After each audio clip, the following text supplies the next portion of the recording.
মাহবুব হাসান রিপন। রিপন, ঢাকা 10 আসনে যেমনটি বলছিলাম যে জমজমাট নির্বাচনী প্রচারণার অবস্থা কেমন দেখতে পাচ্ছেন, একটু জানান আমাদের।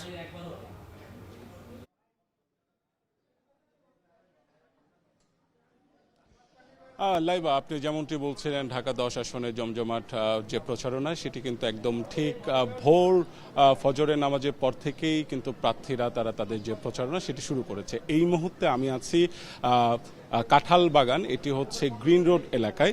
তো সেই এখানে কিন্তু জামাতের যিনি প্রার্থী অ্যাডভোকেট জসিম উদ্দিন সরকার তিনি প্রচারণা করছেন। আমরা জামাতের প্রার্থীর সাথে কথা বলেছিলাম প্রচারণা শুরু হওয়ার আগে যে লেভেল প্লেয়িং ফিল্ড তিনি কেমন দেখছেন। তিনি বলছেন যে এখন পর্যন্ত লেভেল প্লেয়িং ফিল্ড কিছুটা তিনি দৃশ্যমান মনে করছেন, তবে তাদের যে নারী যারা হচ্ছে সমর্থক রয়েছেন, যারা প্রচারণা চালাচ্ছেন, তাদের উপরে অনেক ধরনের হুমকি ধামকি আসছে বলে কিন্তু তিনি আমাদেরকে জানিয়েছেন।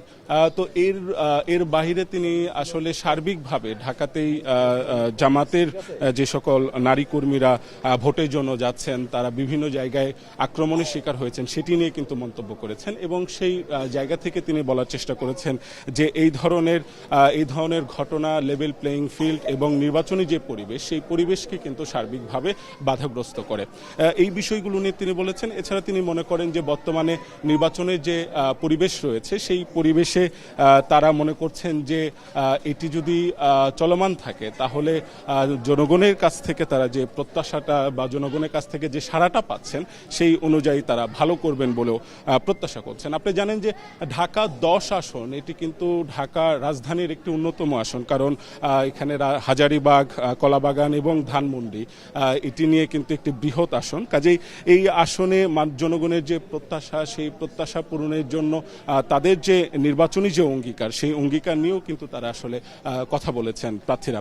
এবং একই সাথে আপনাকে যে বিষয়টি জানাতে চাই সেটি হচ্ছে যে ঢাকা 10 আসনে জামাতের বিপক্ষে যে মূল প্রতিদ্বন্দ্বী সেটি তিনি হচ্ছেন রবিউল আলম। তিনি কিন্তু বিএনপি ধানের শীষে লড়াই করছেন। তিনি তার প্রচারণা শুরু করবেন দুপুরের পর থেকে। আমার কাছে ঢাকা 10 আসন থেকে এই ছিল সবশেষ। লাইবা, ঢাকা 10 আসনের নির্বাচনী প্রচারণার খবর জানছিলাম মাহবুব হাসান রিপনের কাছ থেকে।